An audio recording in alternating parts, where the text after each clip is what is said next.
Hi children, welcome back to our microeconomics class. In the previous class, we have discussed about the law of diminishing marginal utility. This law states that when consumption increases, the utility derived from it goes on decreasing.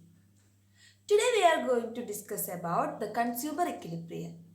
Consumer equilibrium can be analyzed through two ways. First one, consumer equilibrium using cardinal utility analysis, and second one, consumer equilibrium using indifference curve analysis or otherwise known as ordinal utility analysis. Today we are going to discuss about the first one, that is consumer equilibrium using cardinal utility analysis. Let us start our section. Chapter 2, Theory of Consumer Behavior. First of all, let us understand what is consumer equilibrium. Consumer equilibrium refers to a situation in which a consumer spends his income on purchase of a commodity in such a way that gives him maximum satisfaction. That means the point at which consumer gets maximum satisfaction is known as consumer equilibrium. Equilibrium means equalization of two or more variables. Then here satisfaction equals spending. As I said earlier, there are two cases of consumer equilibrium using cardinal analysis. They are consumer equilibrium in the case of a single commodity, and second one, consumer equilibrium in the case of two commodity. Today we are going to discuss about consumer equilibrium in the case of a single commodity. In the case of consumer equilibrium is determined when the following conditions are satisfied. The conditions are, first one, marginal utility, that is mu of x commodity is equal to price, that is P of x commodity. Then the second condition, total gain decreases with additional purchase after equilibrium. These are the conditions for consumer equilibrium. So what are the conditions for consumer equilibrium? Marginal utility, that is mu of x is equal to price of x. Then the second one, total gain decreases with additional purchase after equilibrium. So here marginal utility implies satisfaction or gain and price implies sacrifice. That means a consumer is in equilibrium when satisfaction is equal to sacrifice, and after equilibrium the sacrifice is greater than gain or satisfaction. So consumer gets less satisfaction after equilibrium, so he will stop the consumption. Let us analyze these conditions. So first condition is mu of x is equal to price of, that is P of x. Why mu of x is equal to price of x? What happened if mu of x greater than P of x? That means satisfaction is greater than pain in terms of price paid. So the consumer is ready to purchase more. Then we have studied about law of diminishing marginal utility. So what is diminishing marginal utility? Consumption increases, the utility or satisfaction will reduce. So mu fall as he buy more and become equal to price of the commodity. Then what happened if mu of x less than price of x? Here consumer is paying more than what he gained. That is sacrifice or pain is greater than gain. So he reduces consumption of a commodity. Here law of DMU operates in opposite direction. That is consumption decreases, utility also increases.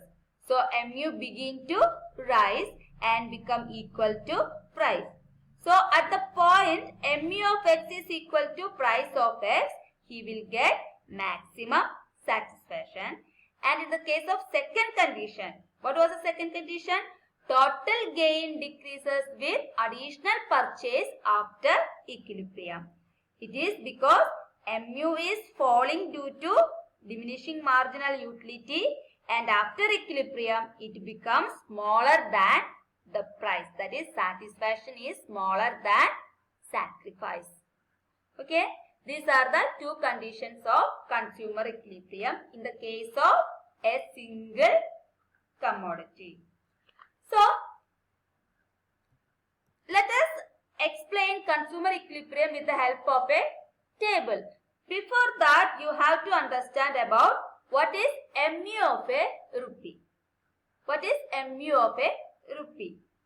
We have learned that mu, marginal utility or utility, is measured in util term, but price is measured in money term. In the consumer equilibrium analysis, we are comparing utility and price. So these two are measured in different measurement. One is measured in util terms, another in the term of price or money. So the comparison of utility and price is not possible. What will we do? So we need to convert what?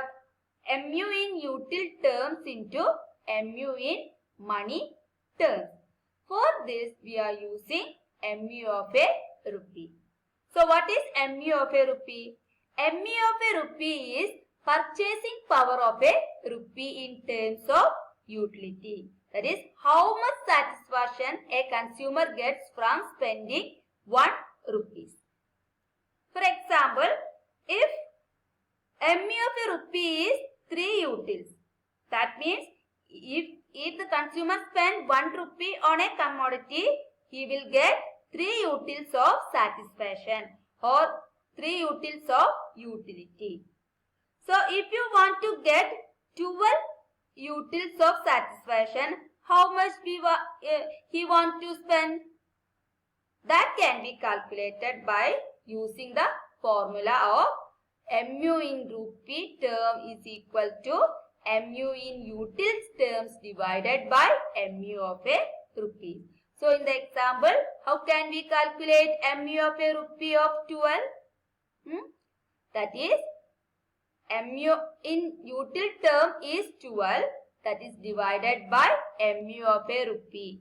In the example, mu of a rupee is 3 utils, that is equal to 4 rupees. So, if you want to get 12 utils of satisfaction, the consumer wants to spend 4 rupees. Okay? If mu of a rupee is 3, in order to get 12 utils of utility, consumer have to spend 4 rupees.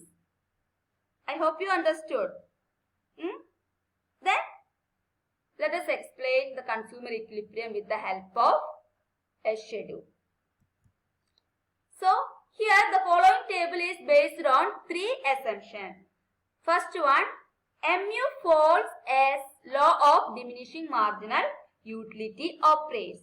Then mu of a rupee is 2 utils, and third one, price of the commodity is 3 rupees.